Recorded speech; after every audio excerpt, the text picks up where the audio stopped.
South Africa girl, come on.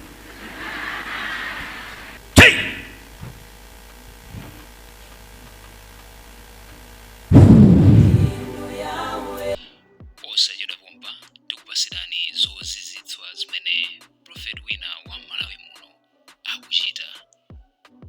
Anthu ambiri nkutheka prophet ameneyi mutha kukhala mukumuziwa, koma lero lino tafuna kutenga nthawi kuti muone zimene zikuchitika Malawi mwamuno.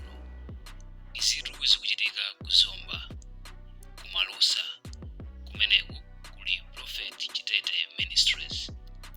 Prophet Chitete Ministries nkhani yake kapena kuti mbiri yake yapita patali malingana ndi zimene iyeyo ku chechi kwawo akuchita. Iyeyo wakhala akuchirisa anthu ambiri amene akhala akudwala, wakhala akulosera zinthu zambiri zimene anthu ena samaziwa kuti zimachitika, zingachitike, zizachitika, ndipo maumboni akhala akuperekedwa ku chechi kwawo. Kotero mbiri yake yapita patali mpaka maiko osiyanasiyana akumabwera ku utumiki umenewu. Ndi padakali pano tikufuna tikuoneseni zina mwa zimene zimachitika kwa Prophet Chitete Ministries. South Africa girl, come on. My name is Anthu from Rwanda. When it comes to issues of love or relationship, I'm always cautious. So I've been single for 4 to 5 years, but there's this girl from North shown interest. So can I go for her or not? Because I'm 34 years of age. I'm not married. So, sir, you are lying to that girl in North. Mukunamiza mkazi wa kumpoto. There is a light-skinned girl. Pali mtsikana wina oyera. This light-skinned girl Oyera mtsikana ameneyu had been with you wakhala nanu for a long time. kwa nthawi yayitali. But you now, you are the problem. Tsopano vuto lili ndinu. Go back to that woman. Tabwererani kwa mtsikana ameneyu.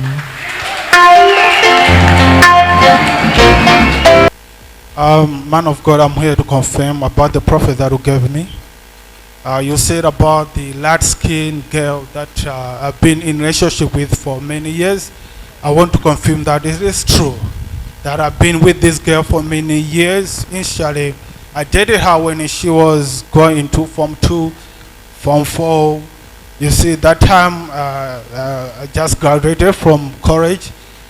So you can see from Form 2 up to Form 4, she even wrote again exams. I've been with her. But it happened that I went to South Africa and I promised her that I'll marry you. So you know the issues, the story there in South Africa. So she was not trusting me that really I will marry her. But she just told me that God has told me that you are having a girlfriend right there. So I think we better part ways. So I tried to explain myself, but she never believed me. So I never followed her since she broke my heart 4 years ago. So I never dated again because that was one that I was trusted. So problem could be me because I was not giving her hope that I really will marry her. My brother, you are lying. Mukunama.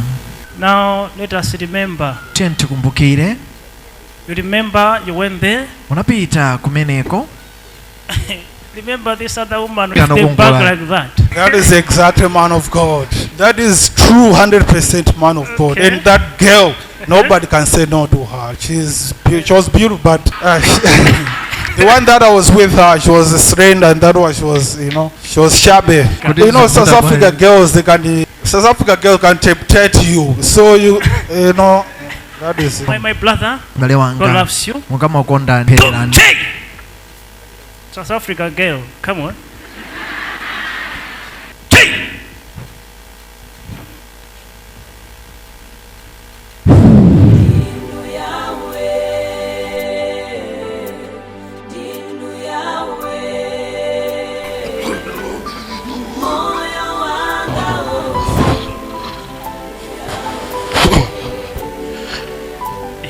Jesus name. Masulidwa.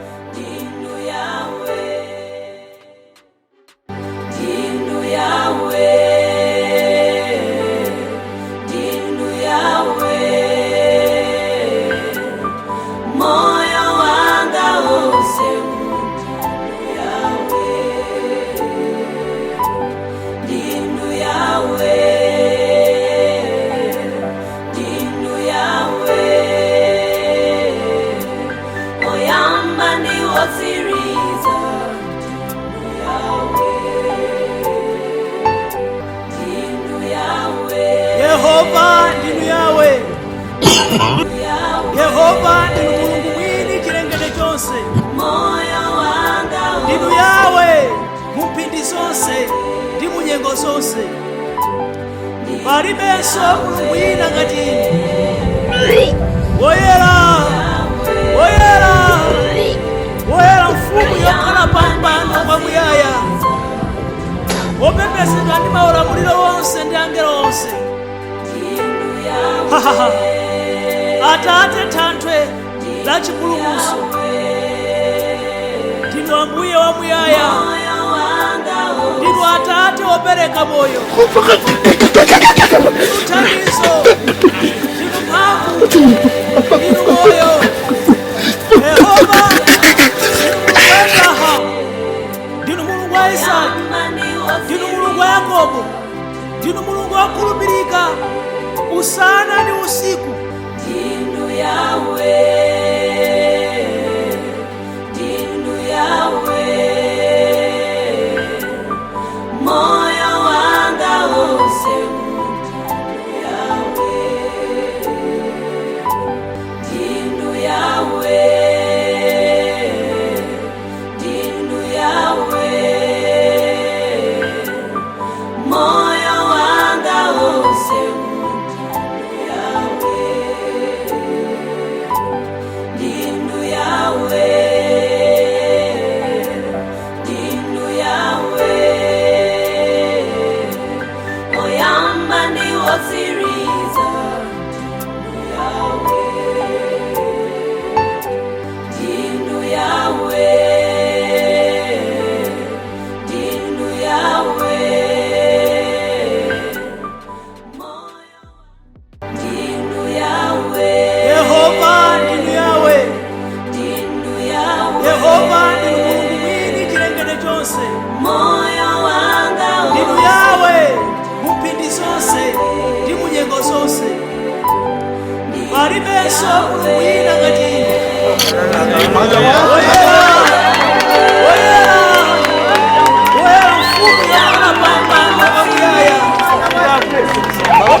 I had a heart problem. The heart started way back.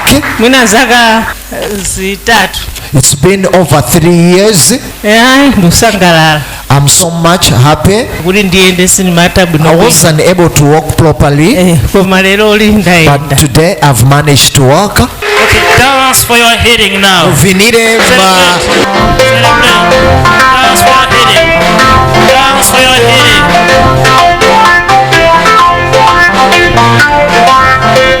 Dance for your healing.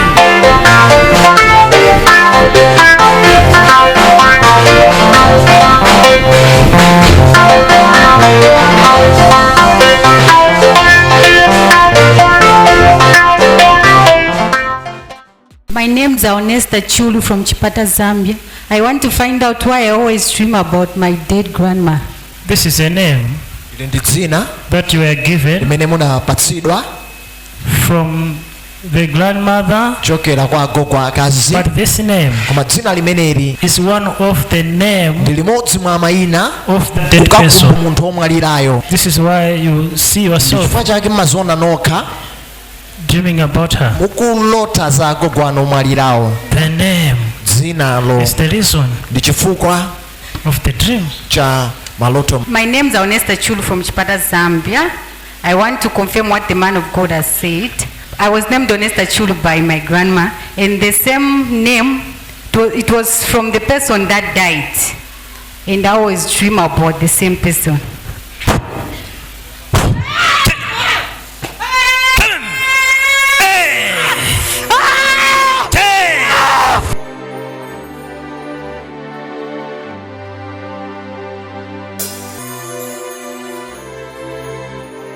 I want to kill her! She says, stop! Wait! She's a queen! She's a queen! She's a queen! I ain't shattered. I ain't shattered. You have to go in Jesus' name. Thank you, Lord. Amen. Thank you, Jesus. Thank you, Jesus. I'm free. Yes, you're free indeed. Amen. Amen. Thank you. Thank you. I'm Reverend Alice from Zambia. I want to ask the root cause of death in the family, sickness. A property that they had conflict. Amena anali ndi milandu. That ended up mapeto ake bringing division between the people. So this house nyumbai is the cause of all. Prophet, I want to confess a prophecy, death and sickness in my family. You told me that it's about a property. Yes, there's a property, a family house. My dad was a polygamy. He has children everywhere. Some are in the village. When daddy dies, those people came. They want to sell that house so that they can share money. So me, I refuse. That we can't sell this house because our mother is there. When our mother dies, then you come. We sell that property. So after that, we saw our brothers start dying. Father, have mercy. You are free. The family is free.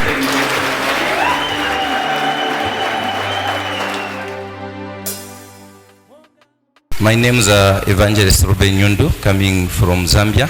Man of God, I've got a question. I want to know why in the lineage where I come from, why there is too much limitation, poverty and failure. Remember, there was an exchange of cattle and they failed to fulfill that would keep the family riches. From that time, the problem started to be in the family. That is the cause. Man of God, I want to confirm the prophecy about the cattle issue concerning what has caused the poverty in the lineage. My grandfather, he was a sub-chief and he had a lot of cattle.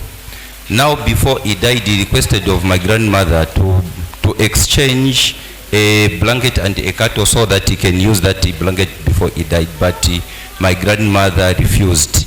So after my grandfather died, that is how all the cattle vanished.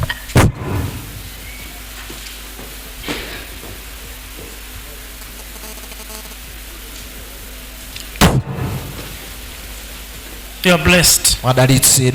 Thank you.